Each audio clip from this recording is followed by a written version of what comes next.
और आपको पता ही है पंजाब की आज हालत कि आप किसी भी छोटी मोटी दुकान पे जाके चुपके से कान में कह दीजिए भैया वो है क्या, तो आपको चरस, गांजा, अफीम सब मिल जाएगा। फिर तो नहीं फंस जाऊंगा यार, कोई बात नहीं यार, झेल लूँगा। हाँ चलो।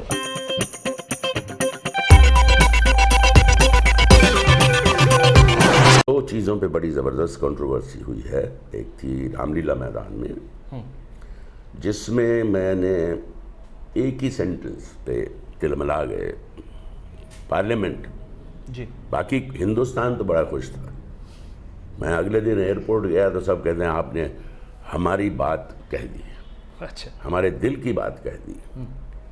लेकिन अपोजिशन को और सबको थोड़ी मिर्ची लगी, और बल्कि एक को तो मैंने सुना कहते हुए अरे अरे ये ओमपुरी कौन है। मैंने कहा भाई साहब अपनी कॉन्स्टिट्यूएंसी में जाके किसी भी बाज़ार में किसी आदमी से पूछ लीजिए, अरे भाई ये ओमपुरी कौन है, वो आपको बता देंगे। जी।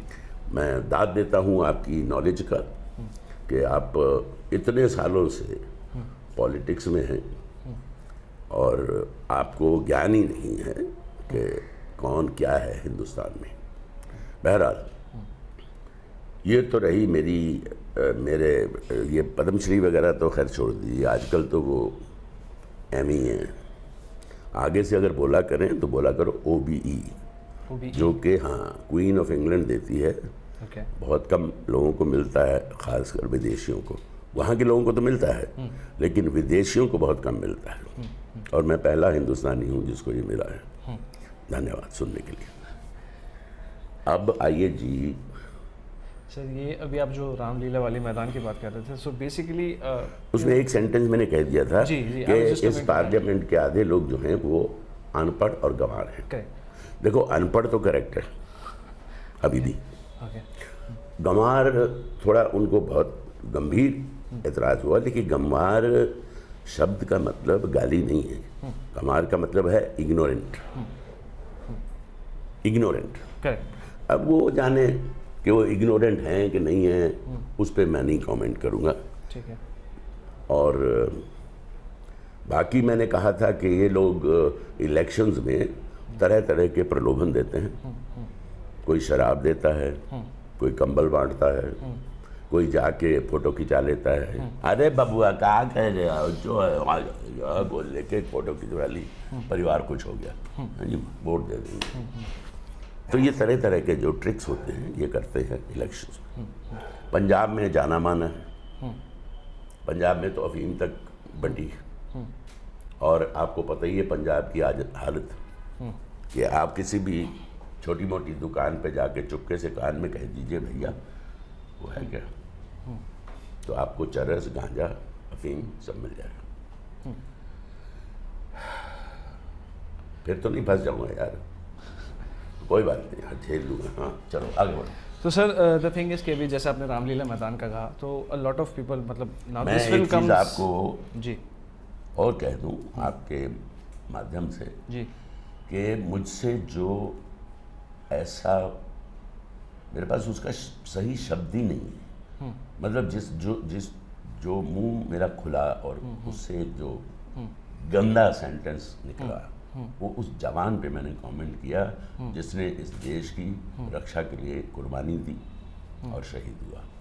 कि मैंने कहा कि भाई उसको किसने कहा था आर्मी ज्वाइन करने के लिए, तो वो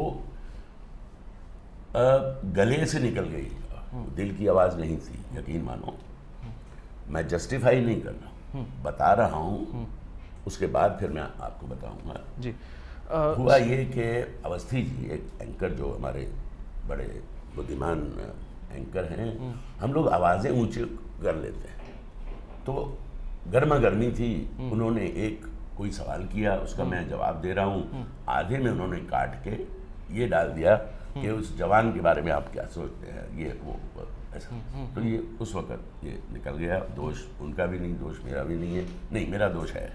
ओके। तो मैंने तो ये कहा है कि भाई मैं क्षमा के लायक तो नहीं अपने को मानता, मैं सज़ा का हकदार हूँ, ये मैं कह चुका हूँ। दूसरे 2-3 दिन से मैं ये सोच रहा हूँ कि सज़ा अगर दी, जेल भेज दिया, आर्मी के हवाले कर दिया, तो कोई बात नहीं, मैं सिर्फ उनसे ये विनती करूँगा कि मुझे बिठा के खिलाओ मत। ओके। मुझे मेरे योग्य जो है, मेरी क्षमता काम करने की, चाहे फिजिकल हो, चाहे क्लर्की हो, चाहे कुछ किसी तरह का भी काम, मैं तैयार हूँ। ओके। मेरा बच्चा बड़ा हो गया, 19 साल का हो गया है और सुरक्षित है। तो और मेरे कज़न्स हैं यार, तो कोई ऐसी चिंता की बात नहीं है। इस उम्र में मुझे लगेगा कि मैं तो एक पश्चाताप और एक और शब्द है प्रायश्चित कर रहा हूँ।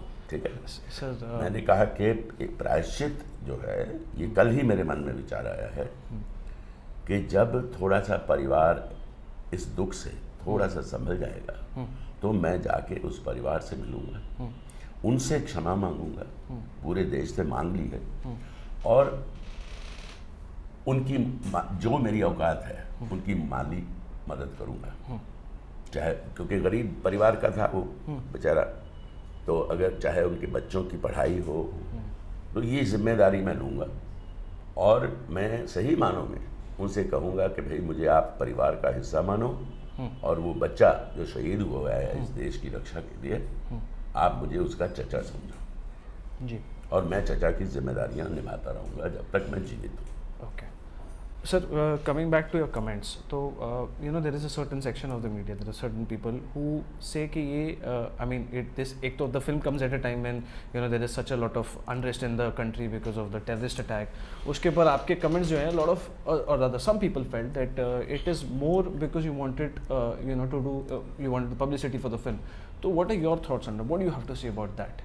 Because people are also comparing it, like you also quoted आपका you know 2011 भाई वो का 40 साल से मेरी फिल्में देख रहे हैं और मेरी फिल्मों से वाकिफ़ हैं। वो जानते हैं ओमपुरी को गाली दे लें, स्क्रीन पे थूक दें, लेकिन मैं तो ओमपुरी नहीं हूँ उसमें। मैं तो गांधी जी का एक रिप्रेजेंटेटिव हूँ, उसको देखो। मेरे पोस्टर पे थूक दो बाहर, right. स्क्रीन पे थूक दो अगर आपका थूक वहाँ तक पहुँच सकता है, वरना पिचकारी में भर के ले जाओ, ऐसे फेंक दो, Okay. है ना। तो आप ओमपुरी को देखने नहीं जा रहे हैं, आप गांधी जी के विचारों को देखने जा रहे हैं, बस।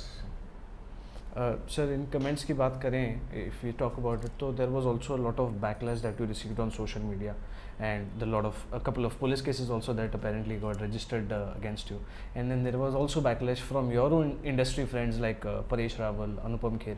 So what was your immediate reaction जब खास करके वो सही है? नहीं, I'm saying अभी वो तो at hindsight जब आप सोचते हैं, once you think and you say that you know you're wrong and you've apologized. हाँ, तो मुझे मेरे दोस्त बोल भी रहे हैं, मैं अनुपम की बहुत इज्जत करता हूँ, बेहतरीन एक्टर है, और परेश रावल की भी, उसके साथ इतनी सारी फिल्में की हैं और हमारा एक बहुत अच्छा बॉन्ड है उनके साथ। तो छोटे भाई होने के नाते उनका पूरा हक है, अगर मैंने कोई गलती की है उस पर वो टिप्पणी करते हैं, मैं सही माने में उनको धन्यवाद करता हूँ कि उन्होंने मुझे ये याद दिलाया कि देखो ये तुमने ठीक नहीं किया। सर, एक अक्षय कुमार ने भी एक वीडियो डाला था very sad you know we have to do more than just commemorate our soldiers, तो what are your thoughts on that? अभी उस दिन मेरा ख्याल शायद IBN 7 ही था, मीता वशिष्ठ थी उस पर, तो आई थिंक आप टाइम्स नाउ की बात कर रहे हैं, then she left the show, right? That's the नहीं, वो पहले वाला कोई होगा। okay. वो शो नहीं छोड़ा था उसने, उस शो के बारे में बात की थी। ओके। हाँ, टाइम्स नाउ पे कौन है? अर्नब गोस्वामी, जहाँ पे इवन यू हैड गॉन। हाँ, नहीं वो अर्नब नहीं थे, कोई और थे शायद, नहीं शायद ये थे, करण थापर थे। ओके।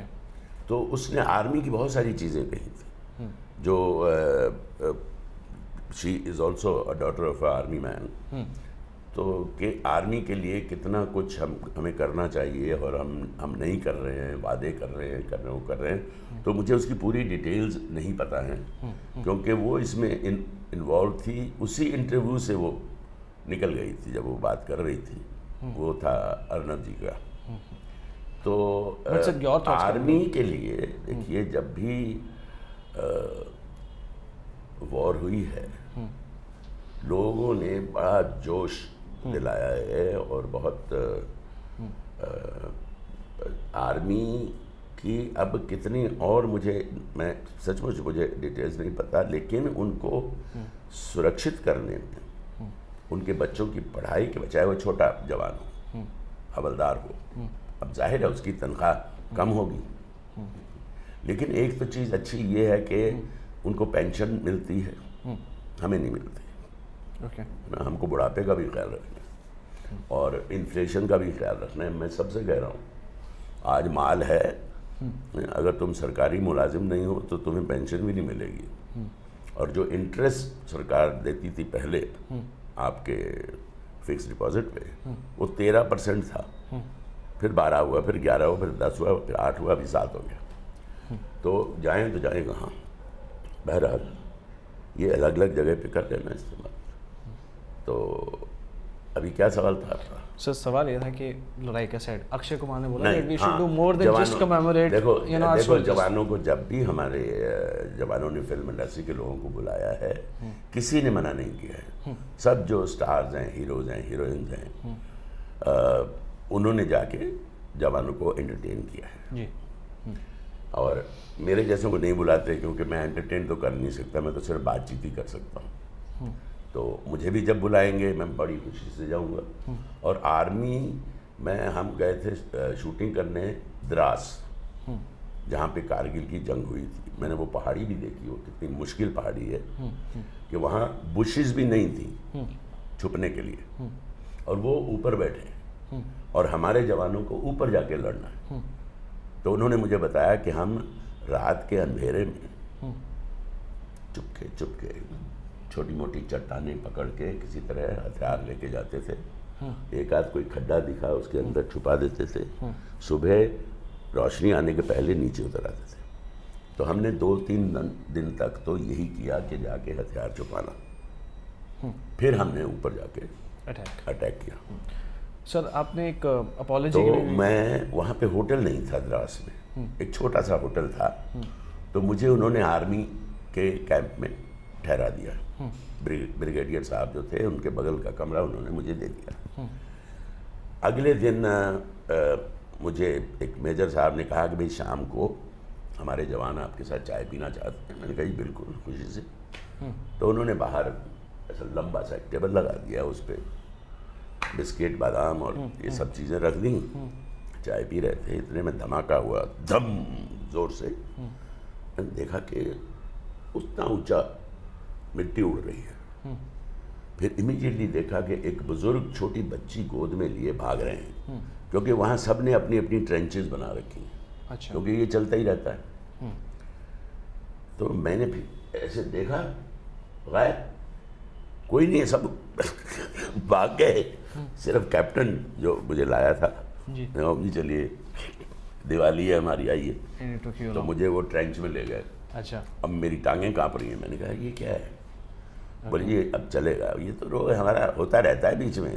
हाँ, अभी हम भी शुरू हो जाएंगे। बोला अच्छा। तो बोले सैटेलाइट फ़ोन है, बात करनी है घर पे कुछ मेरा और भी। मैंने कहा अरे यार, ये तो ये सोच रहा है कि मैं जाऊंगा ही नहीं वापस, आखिरी बार बात करनी है तो कर लो क्या। मैंने कहा कैप्टन साहब, मैं जिंदा रहा तो बाद में बात कर लूँगा। मैंने कहा चिंता मत करो। मैंने हवलदार को कहा कि बेटा जा रम लेके आ। अच्छा। रम मंगवाई उधर, नमकीन भी आया, हमने पैक लगाए 2-3, फिर मुझे थोड़ा आराम मिला। मैंने कहा ये भी तो हमारे जैसे ही है, खड़े रहते हैं। सर 10 बजे हवलदार फिर आया, बोला साहब लंच ब्रेक, डिनर ब्रेक हो गया उधर, मतलब बॉर्डर के उस पार डिनर ब्रेक हो गया, तो आप भी बाहर निकल आइए, खाना खा लीजिए। अच्छा। हाँ, हमने खाना खाया। 20 मिनट बाद उसने कहा जी चलिए वक्त हो गया, अभी शुरू होने वाला है। फिर आके ट्रेंच में बैठे। रात के 12:30 बजे तक हम वहीं बैठे रहे। What an experience. सर आपने अपॉलॉजी की भी बात की, आपने ये भी अभी जैसा आप जिक्र कर रहे थे कि आपको सिर्फ अपॉलोजाइज नहीं करना, आपको पनिशमेंट चाहिए, और आपने कई जगह मीडिया में you actually gone on to said that you know I would want to इधर गो टू दैट साइड या army should make some use of me. So ये तो हो गया एक आर्मी वाला style. Let's talk about if there was like a punishment that you would give yourself, गांधीगिरी style, what would that be? वो भी मैं कह रहा हूँ, उसमें होगा कि मैं जाके अपना दीवार से सर फोड़ लूँ तो बट किसको, sir that will be violence. हाँ नहीं, गांधीगिरी नहीं स्टाइल वो एक नेगेटिविटी है, जी। ठीक है। कोड़े मार लूँ अपने को, दोस्त को बोलूँ यार 10 कोड़े मार दे, मीनिंगलेस है वो। मैंने कहा प्रायश्चित कैसे करूँ, मैं 2 दिन से सोच रहा हूँ। कल मेरे दिमाग में आया, मैंने कहा ये जब परिवार जो इतनी मुश्किल दौर से गुजर रहा है, इतनी तकलीफ से गुजर रहा है, थोड़ा सा वो सेटल हो जाए, फिर मैं जाके परिवार से मिलूँगा, उनसे क्षमा मांगूंगा। सिर्फ उतना ही नहीं, मैं उस परिवार का हिस्सा बनूंगा। मैं जो भी कर सकता हूँ, मैं तो कोई स्टार नहीं हूँ, हाँ मैंने इतना ज़रूर बचाया है, और अब वो ये सेक्रीफाइस करके कि मैं कभी आज तक एक बार भी छुट्टी लेके नहीं गया हूँ कहीं। जो शूटिंग होती है पूरी दुनिया में जा चुका हूँ, 3 बार रशिया जा चुका हूँ, पोलैंड जा चुका हूँ, चेकोस्लोवाकिया जा चुका हूँ, बाकी अमेरिका, कनाडा, इंग्लैंड ये तो खैर बहुत बार शूटिंग के ज़रिए। तो मैंने अपने ऊपर खर्चा ही नहीं किया, और ब्रांडेड कपड़े नहीं पहनता, ब्रांडेड जूते नहीं पहनता। तो इसलिए मेरा जो है, मेरे पास जितना जो भी मैंने, क्योंकि देखिए जितना मैंने बचत की है 40 साल में, उसका आधा आजकल जो बड़े स्टार्स हैं, बल्कि उनका 1/4 ही बचा पाया हूँ मैं। लेकिन मैं खुश हूँ। मेरे बच्चे को मैंने एलीट स्कूल में पढ़ाया है, ये अपना एकोल मोंडियाल, जहाँ बड़े बड़े इंडस्ट्रियलिस्ट के एक ही बेटा है। तो मैंने कहा क्यों नहीं भाई, give him a good education, ठीक है। तो वो सुरक्षित है, बंगला भी है खंडाला में, यहाँ भी हैं 2-3 फ्लैट हैं। तो मेरे कहने का मतलब है वो एकदम सुरक्षित है। Well said. तो ये है मेरा, तो मेरी जो बचत है, मैं ये समझ के कि परिवार कहीं और कटौती कर लूँगा, तो लेकिन उस परिवार का मैं हिस्सा बनूंगा, सही मानों में ये मेरा प्रायश्चित होगा। ये गांधीगिरी पनिशमेंट भी हुआ आपका? Is it like a Gandhigiri punishment? मेरा ख्याल है गांधी जी यही पनिशमेंट देते हैं। हेलो, मैं हूँ Om Puri, stay tune to bollywoodbubble.com।